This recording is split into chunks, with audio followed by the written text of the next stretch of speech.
Donc bonjour à tous, c'est Mister K, j'espère que vous allez bien, moi ça va nickel.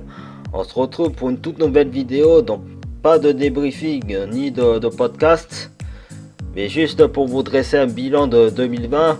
Bon, malgré le confinement dû au Covid-19, ça m'a pas empêché de quand même d'observer le football féminin, hein, bien entendu. Alors, pour vous, j'ai sélectionné trois choses que j'ai retenues en 2020 pour le football féminin. Donc trois choses positives comme négatives. Je crois qu'au négatif, ce sera plutôt quatre choses. Donc on est parti. Mais avant cela, n'hésite pas à t'abonner à ma chaîne YouTube, à activer la cloche pour être au courant de mes prochaines vidéos. Et de mettre un gros pouce bleu pour me soutenir et de me rejoindre sur Facebook et Instagram avec les bannières qui sont juste ici. Donc là et là. Donc le bilan 2020, c'est parti. Donc, en plein écran pour être tranquille. Ah non. Ah bon, ça.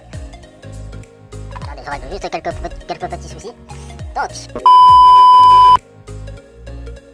pour démarrer ce bilan 2020, on commence par la troisième position avec le club du FC Gradignan, donc avec un club de foot amateur qui évolue en première division régionale Nouvelle-Aquitaine dans le groupe B.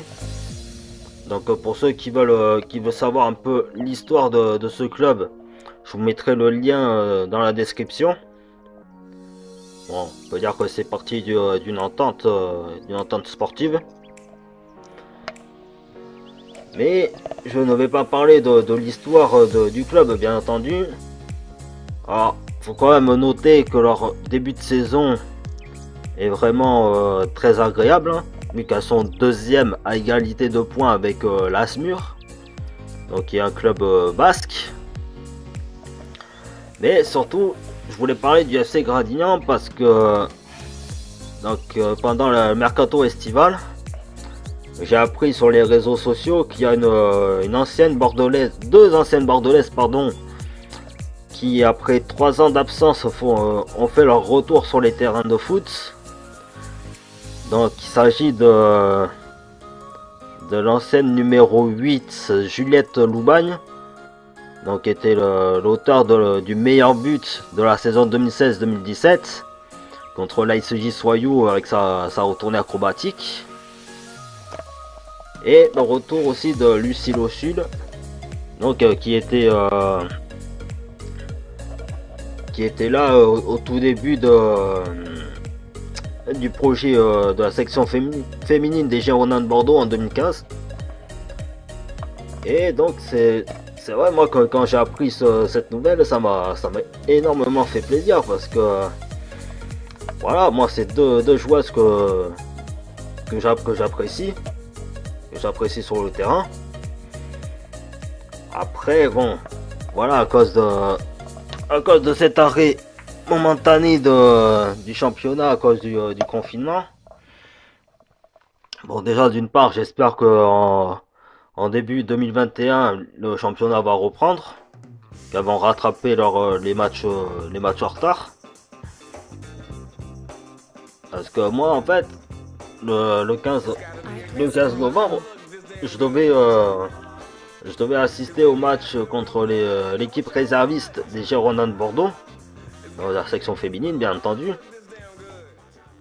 Et là, ça m'aurait fait plaisir de la revoir jouer sur un terrain de foot, Juliette Loubagne et Lucille au Sud. Bon, après, bien sûr, bien entendu, de rencontrer les autres joueuses dont la plupart j'ai entendu parler, comme Audrey Souletis, comme Imen, comme merde, comment elle s'appelle, comme Kathleen Martins, etc., etc. Enfin, toutes les anciennes de Mérignac Carnac. Mais bon, pour l'instant, voilà quoi, on est confiné chez soi jusqu'à la fin de l'année. Et puis voilà, espérons que le championnat reprenne en 2021 quoi. Donc comme vous pouvez voir là sur la publication sur Facebook, alors bon bien entendu j'essayerai de flouter les comptes personnels hein, parce que je pense que voilà, un peu de respect de la vie privée des gens. Donc comme vous pouvez voir à l'écran, voilà, c'était le 6 juin. C'est vrai que les mercato estivales ont commencé très tôt hein, à cause du confinement et tout hein. Mais bon. Donc voilà, j'espère qu'en janvier j'aurai l'occasion de la revoir sur le terrain, Juliette Touman. Et même contre Ezine. Et bon voilà quoi. En tout cas c'est une bonne nouvelle. Ensuite, en deuxième position, on retrouve aussi une ancienne bordelaise, donc, qui malheureusement a quitté le club des Girondins de Bordeaux après avoir passé 5 saisons là-bas. Et tout ça pour prendre la direction de l'Athletic Bilbao, donc, qui est un club basque, donc c'est ses origines. Et pour l'instant, c'est vrai qu'elle s'en sort pas trop mal avec son nouveau club. Alors bien entendu elle aura fini sa première partie de saison le 22 décembre, parce que c'est vrai que le championnat espagnol s'est arrêté à la première au premier confinement hein, pour ceux qui se rappellent. Donc ça a repris, attendez que je me trompe pas.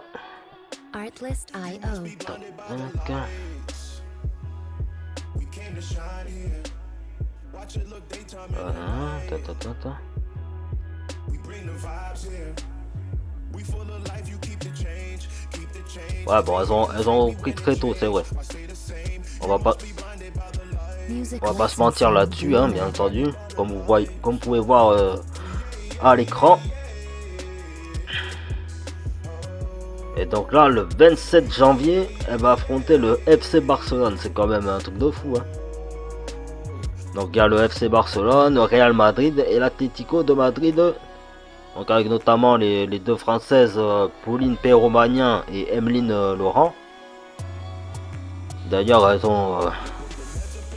avaient fait un très joli match sur le score de 3 buts partout, ce qui est énorme.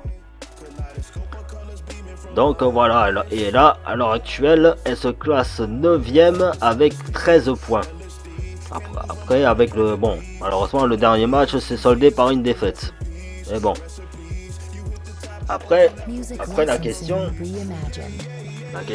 c'est que est-ce que elle a fait le bon choix de partir des Girondins de Bordeaux, sachant que les Girondines à l'heure actuelle sont très bien placés pour se qualifier en Ligue des Champions pour l'année prochaine. Enfin, sauf pour l'avis de Monsieur Mendy, entraîneur de Montpellier. Franchement, c'est un peu de mauvaise foi, mais bon. Voilà. Donc, est-ce que ça va être vraiment regrettable qu'elle soit partie? Franchement, à vous de me dire en commentaire ce que vous pensez du départ de Sophie Stillard. Et puis pour le top 1, donc on retrouve Julie Thibaud, donc qui a été sélectionnée en équipe de France, avec l'équipe première de l'équipe de France en septembre, donc le 10 septembre pour le match contre la Serbie et la Macédoine du Nord. Alors c'est vrai que moi en 2018 j'avais suivi un petit peu la Coupe du Monde féminine des moins de 20 ans, là où elle était sélectionnée. Ben, elle a participé à cette compétition avec Emeline Laurent, avec Mylène Chavas, Marie-Antoinette Catoto, etc. Donc qui avait été éliminée par l'Espagne si je me trompe pas. Et c'est vrai que quand tu vois aujourd'hui Julie Thibault, c'est vrai qu'elle a énormément progressé parce que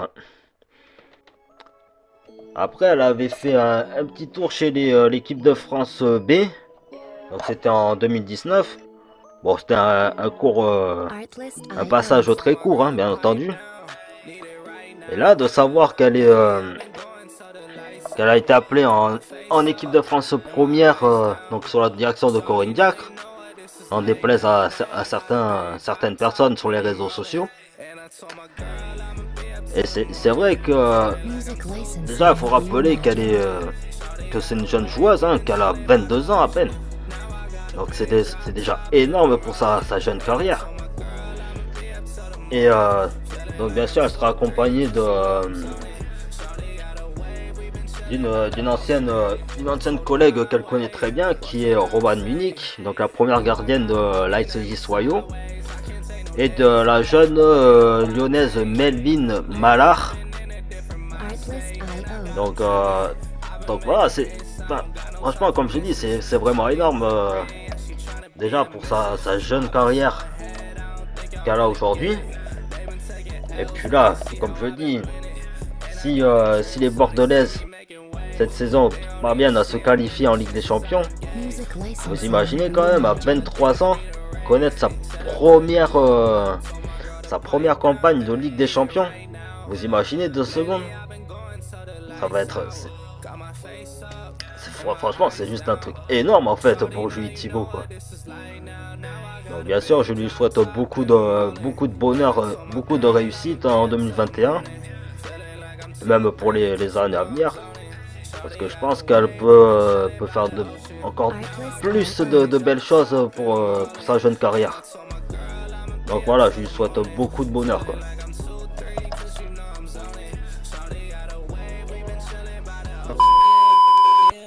Donc après ce top 3 sur les choses positives que j'ai retenues en 2020 pour le football féminin, donc là je vais vous parler de 4 choses qui m'ont vraiment déplu en 2020. Donc on est parti. Donc pour commencer ces 4 flops, donc on va commencer par la quatrième, bien entendu. Alors le premier flop de ce top 4, bien sûr, c'est la situation de l'ICJ Soyo, qui franchement, bon, heureusement qu'à l'heure actuelle, pour la trêve hivernale, elles sont quand même sorties de la zone rouge, la zone de relégation, avec le match nul contre Fleury 91. Mais je vais vous parler aussi de ce qui s'est passé donc au début de l'année 2020, de l'année dernière. Donc disons que Soyo, attendez, hop, disons que Soyo a subi un petit coup de fouet, on va dire. Donc attendez, juste je retrouve l'article en speed.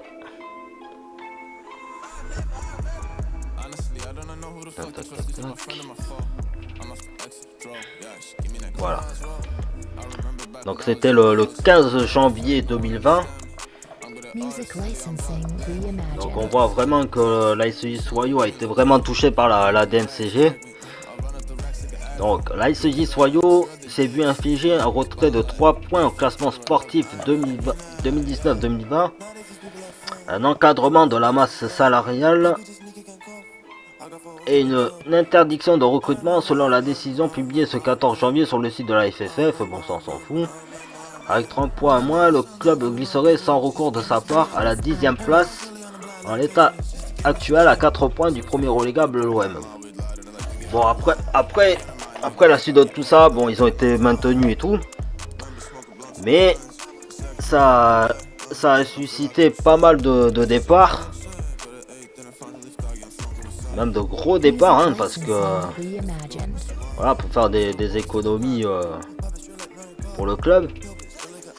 Donc parmi les départs, il y a eu donc Anissa Lamari qui a rejoint Guingamp, Awa Sissoko qui a rejoint Kenza Dali au club de West Ham, donc un club anglais. Lucie Pinjon, je crois qu'elle a arrêté. Aurélie Rouget qui est partie à Montauban, Sarah Magny à Grenoble, Clémentine Canon à Rodez, Cassandra Moinet à l'Union Sportive d'Orléans, Sarah Cambeau qui a rejoint Anissa Lamary à Guingamp, Angeline Dacosta qui a rejoint le Stade brestois, et Manon Morera qui a rejoint le club de Yzeure. Donc franchement il y a eu quand même de gros départs de certaines joueuses de l'ASJ Soyaux, pardon. Bon, heureusement, voilà, il y a eu quand même un recrutement derrière. Hein. Donc il y a eu Emeline Saint-Georges, Coralie Ostri, Rachel Avant, Nina Stapelfeld, Paige Culver, Nara et Stefania D'Acosta. C'est vrai qu'on l'a jamais vu jouer, celle-là. Jessie Daniel Roux, Latifa Abdou, Alice Benoît. Il y a aussi Surpris Cosme. Enfin, il y a eu plein d'autres joueuses que vous avez découvert. Hein, bien entendu. Après, suite à ça, suite au mercato estival, donc la saison a commencé et tout. Bon. Comme je dis là, il se dit Soyaux. Attendez que je ne trompe pas. Deux petites secondes. Tac. Hop.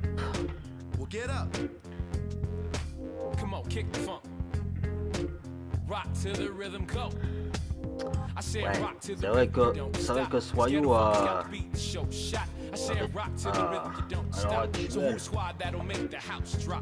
pas non plus des résultats très convaincants, hein, bien entendu, avec seulement 2 victoires, 1 nul et 8 défaites, donc qui sont à 7 points, donc à 8, qui sont seulement à 4 points du stade de Reims. Et suite à ça, donc bon, la saison n'a pas été non plus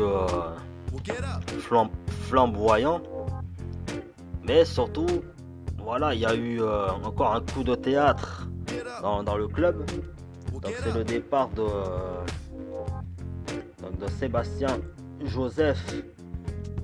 Attendez que je retrouve l'article.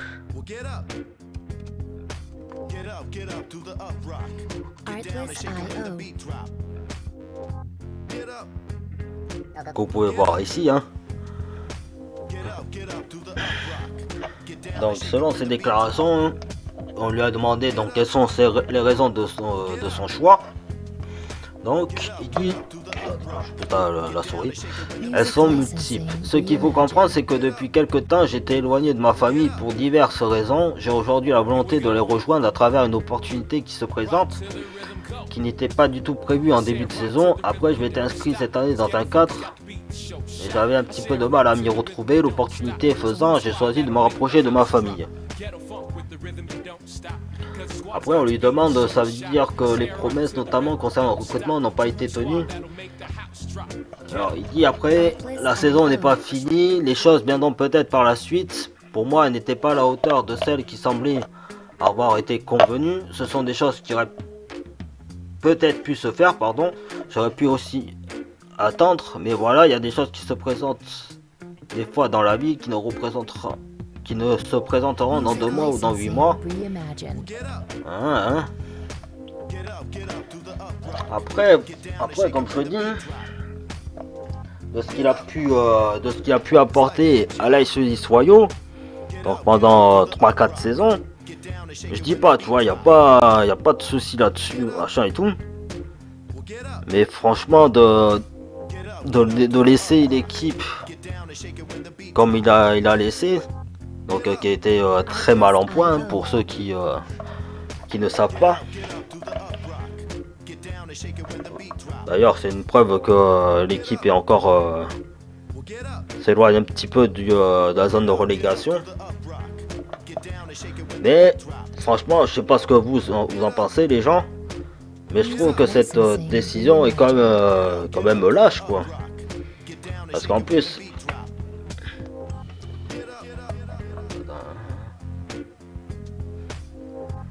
En plus, il le dit bien en plus dans l'interview. Donc on lui demande comment les joueuses ont pris cette annonce. Il dit il y a forcément de la surprise, de la déception, puisqu'au moment où l'annonce est faite, on est 5e du championnat. Et attends, on est 5e du championnat. Elles étaient 5e du championnat quand même. Et quand même, faut quand même se dire que depuis que le mec a démissionné, ben voilà, le constat est le même en fait. Le constat est le même que voilà, elle se retrouve 10e au classement, alors que avant son départ, elles étaient 5e. C'est quand même un constat terrible. C'est quand même un constat terrible, pardon. Donc voilà, après forcément, il y a eu aussi les départs de certains cadres supérieurs au club. Pas des plus haut placés, pardon. Après, il y a eu l'arrivée de Laurent Mortel. Bon, après, comme je dis, j'espère de tout cœur que le club de l'AS Soyo va se maintenir en D1. Parce que c'est quand même un club qui a une grande histoire. Donc voilà. Ensuite, en troisième position, on retrouve un peu le football amateur. Donc en troisième position,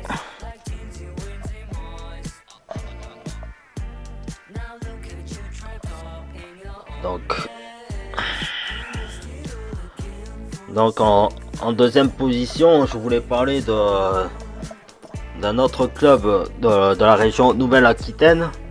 Donc il s'agit de Mérignac-Carlac, donc qui évolue en deuxième division à l'heure actuelle, même si là aussi le championnat s'est arrêté. Et c'est vrai que donc au mois d'août, comme vous pouvez voir sur cette photo, bon, qui est de mauvaise qualité, hein, vous m'excuserez.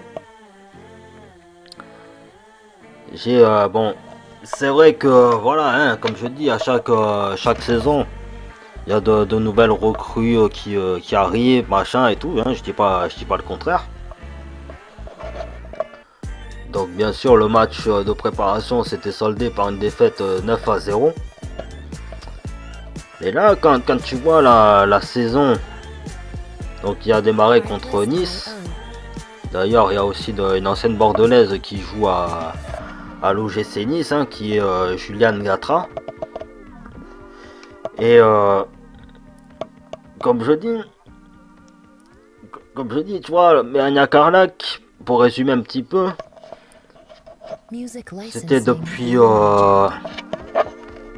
la montée des Girondines de Bordeaux en D1 féminine. Et bien Mérignac-Carlac, c'était tout le contraire en fait. Elles sont redescendues en première division régionale Nouvelle-Aquitaine. Et ça faisait quand même 6 ans qu'elle luttait pour revenir en deuxième division. Donc ce qui s'est fait l'année dernière, hein, bien entendu. Et il faut dire que pendant ces 6 ans, c'était l'effectif. C'était la moitié de l'effectif qui est parti au football club de Gradignan. Hein. Donc Audrey Souletis, Kathleen Martin, Soraya Boukeloua, etc., etc. Et là, c'est on va dire une nouvelle génération, on va dire entre guillemets. Et donc bien sûr le recrutement, il y a eu les trois anciennes bordelaises de l'équipe réserviste. Donc il y a eu Léa Dupreuil, il y a eu Chloé Zubieta, il y a eu Mélodie Serra. Bon, malheureusement qui est blessée, qui s'est fait les ruptures du ligament croisé. Donc elle est finie pour la saison. Enfin, j'espère que ça reprendra d'ici là. Et comment expliquer? Comme je dis, chaque championnat aujourd'hui, que ce soit la D1, la D2, la régionale et tout, voilà, de saison en saison, voilà, ça veut progresser, ça veut évoluer même, tu vois, pour que le niveau soit un peu plus relevé. Il faut professionnaliser en quelque sorte le championnat. Mais franchement, quand je vois donc les résultats qu'il y a sur l'écran, donc il n'y a que des défaites, hein. Et en plus la pire c'est contre Rodez et l'OGC Nice. Mais après sur le reste, donc Grenoble, Yzeure et Le Puy Football, bon c'est quand même des défaites convenables quoi. Enfin je veux dire elles se sont inclinées que sur des petits scores. Alors est-ce que Mérignac Carlac a vraiment le niveau pour se maintenir en deuxième division, ou est-ce que malheureusement elles vont devoir repartir en première division régionale l'année prochaine quoi. Et en parlant de première division régionale, là aussi il y a la grande question donc de l'équipe réserviste girondine. Ok, voilà, j'ai eu l'occasion d'assister au premier match de la nouvelle saison, donc c'était au mois de septembre contre Izine.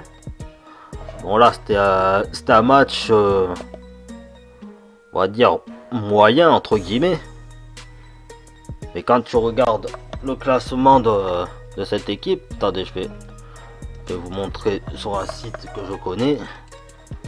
Attendez, hop.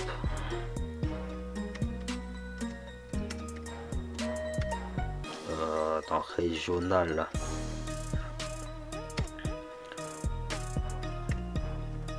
Tac.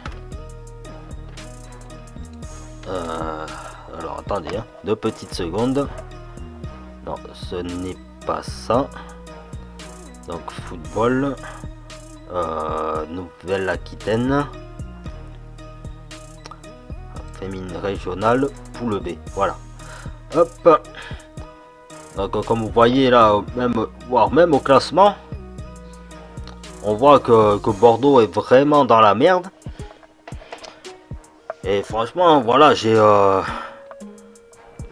une personne que je connais dans le football qui m'a dit des choses que franchement moi je comprends pas, tu vois, même en tant que spectateur. Parce qu'il faut savoir que donc suite au départ de certains cadres de l'équipe, comme Léa Dupreuil, Chloé Zoubieta, Mélodie Sierra, Estelle Ansmo, Léa Palfrey, etc. C'est vrai que je trouve que le club, que l'équipe réserviste, comment dire, que la direction n'a malheureusement pas bougé son petit pouce pour sauver cette jeune équipe quoi. Parce que j'ai limite l'impression que pour composer l'équipe qu'on a que les Girondines ont aujourd'hui, et je parle pas de l'équipe première, je parle de l'équipe réserviste. Voilà, ils se sont basés juste sur la catégorie des moins de 19 ans. Et puis basta, tu vois. Parce que quand tu regardes le classement, qu'elles ont gagné une seule fois, c'était contre... attendez que je me souvienne. Attendez, hop. Non, c'était pas celui-là. C'était contre Anglette, auquel j'ai assisté aussi. Mais franchement, quand tu vois l'effectif, tu te dis automatiquement qu'ils se sont pas bougé le cul pour recruter quoi. Alors bien entendu, j'espère qu'elles vont se maintenir en première division régionale, parce que là, si elles descendent en deuxième division, Mais là, je pense que soit ça va réveiller, réveiller les dirigeants pour essayer de changer les choses, soit ben voilà, le club amateur n'existera plus, quoi. Pour moi, c'est un vrai danger, le football amateur, quoi. Enfin, un vrai danger. Il est vraiment en danger, pardon, je voulais dire ça plutôt. Parce que si on s'occupe pas du football amateur, mais qu'est-ce que ça va devenir dans les années à venir, quoi. Donc voilà, quoi. Et on arrive au top 1. Alors bien sûr, vous savez de quoi je vais parler, hein, forcément. Donc de la tension avec entre Corinne Diacre et les Lyonnaises. Attendez, hop, Corinne Diacre, voilà. Donc déjà, il faut reconstituer un petit peu le pourquoi du comment ça s'est envenimé. Donc déjà, il faut remonter à la Coupe du Monde 2019. Bon, hop. Bon, bien sûr, je vais pas vous le cacher, qui a été un vrai fiasco. Non pas à cause de Corinne Diacre et de certaines joueuses lyonnaises, et même de certaines de l'équipe de France. Mais en fait, il y a vraiment mis de l'huile sur le feu. C'est ces soi-disant déclarations de Corinne Diacre en conférence de presse. Parce qu'il faut quand même rappeler que Corinne Diacre, elle s'exprime très peu devant les médias. Et chose que je cautionne vraiment, tu vois. Parce que je trouve que les médias tels que RMC, beIN Sport, Téléfoot et tout, c'est vraiment devenu des gossips. Ou des paparazzi, hein, si vous préférez. Donc qui avait clashé Eugénie Le Sommer. Donc suite à la Coupe du Monde, machin et tout, hein, à cause de son mauvais placement dans son poste qu'elle avait décidé de la mettre. Et de là, donc Eugénie Le Sommer a pas été content, elle a fait un caprice en conférence de presse, machin et tout. Bon, je veux pas tout vous résumer. Et là, 2020, ben... Après, tu vois, ce qui était bizarre, ce que je trouve bizarre dans tout ce drama, c'est que bizarrement, en mars 2020, donc juste avant le premier confinement, donc il y a eu le tournoi de France, hein, bon, voilà, pour moi je juge ça inutile, hein, ce tournoi, mais bon, ça reste comme mon opinion. Là, bizarrement, c'est ce genre d'événement, mais là on les a pas entendus bâcher Corinne Diacre, là, bizarrement, tu vois. Alors qu'il y avait tout le monde, il y avait Amandine Henry, il y avait Wendy Renard, Sarah Boadi, Eugénie Le Sommer, etc., etc. Mais là, bizarrement, on les avait pas entendus, quoi. Ah, tout s'était bien passé et tout. Plus elles ont remporté le tournoi. Et là, en 2020, donc ce qui a vraiment mis de l'huile sur le feu, donc c'est Corinne Diacre qui avait dévoilé sa...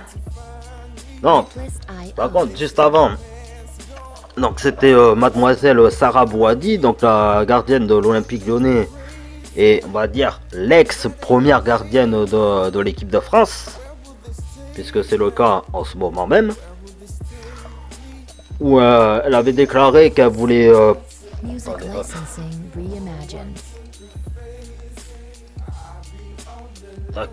qu'elle voulait prendre une pause en équipe de France et aussi se barrer de l'Olympique Lyonnais parce qu'elle trouvait que le championnat français avait un vrai déséquilibre depuis des années.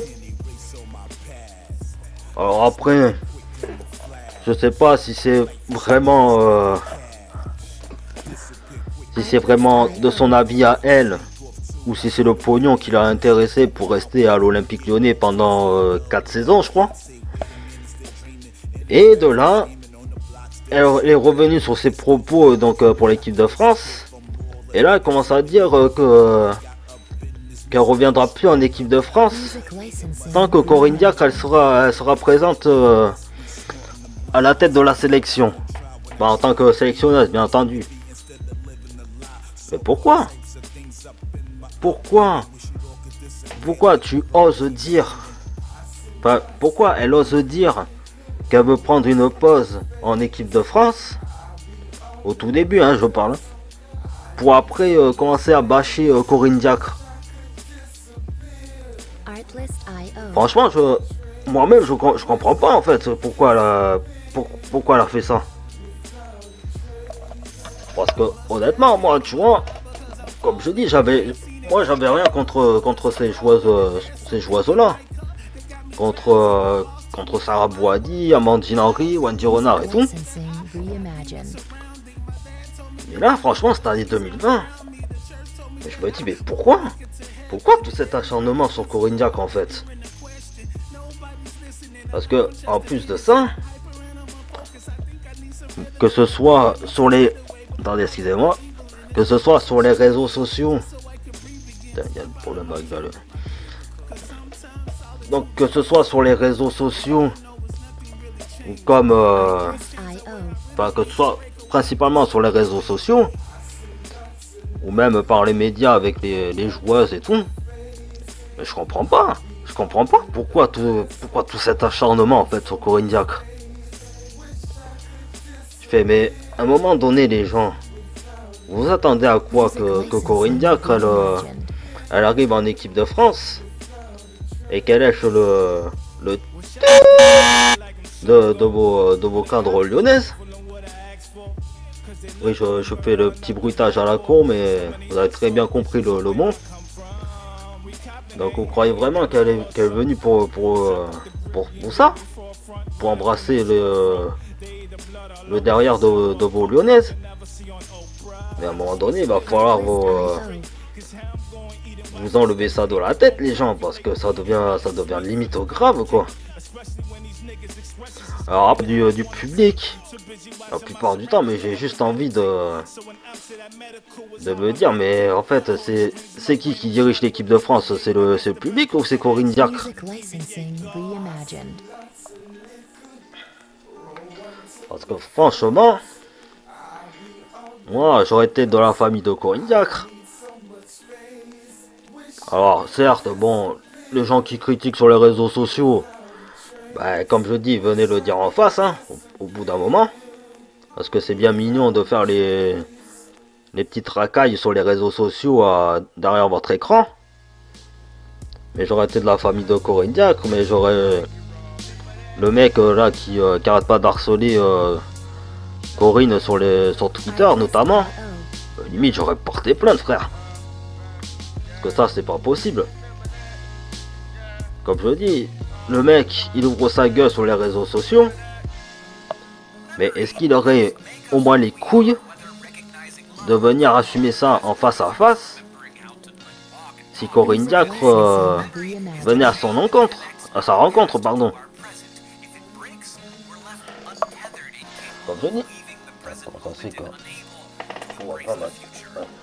Comme je dis, Corinne Diacre, elle est peut-être pas... Elle est peut-être pas parfaite. Et franchement, d'avoir un tel acharnement, voire limite du harcèlement sur les réseaux sociaux, ou comme dans les stades, mais je me dis, mais où on va? Où on va dans tout cela? Parce que franchement, quand je regarde les commentaires sur Facebook, Instagram et Twitter, j'ai limite l'impression que pour vous, le public, cette équipe de France, elle est parfaite, quoi. Alors qu'elles sont juste en train de détruire l'équipe de France. Elles sont en train de salir l'image même. Après, moi, comme je dis, je suis pas là pour juger ou quoi que ce soit. D'abord, c'est juste un constat que je fais sur cette vidéo. Parce qu'on croyait que quoi? Croyez que quoi? Que parce que vos cadres lyonnaises sont multiples fois championnes de France, multiples fois championnes enfin, les plus titrées de l'Europe, que ça y est, faut suivre leur bêtise de s'acharner sur Corinne Diacre comme ça, ou même d'avoir une mauvaise image sur les réseaux sociaux. Bah non, moi je suis pas comme ça, moi je suis pas idiot, tu vois, je suis quand même un maximum lucide. Je veux dire, moi je suis pas venu au monde pour à tous les gens qui croient tenir mieux le football que les autres. Certes, moi je reste spectateur du football féminin, et quand je vois ça, j'ai juste envie de gerber, quoi. Donc voilà, j'espère que vraiment en 2000.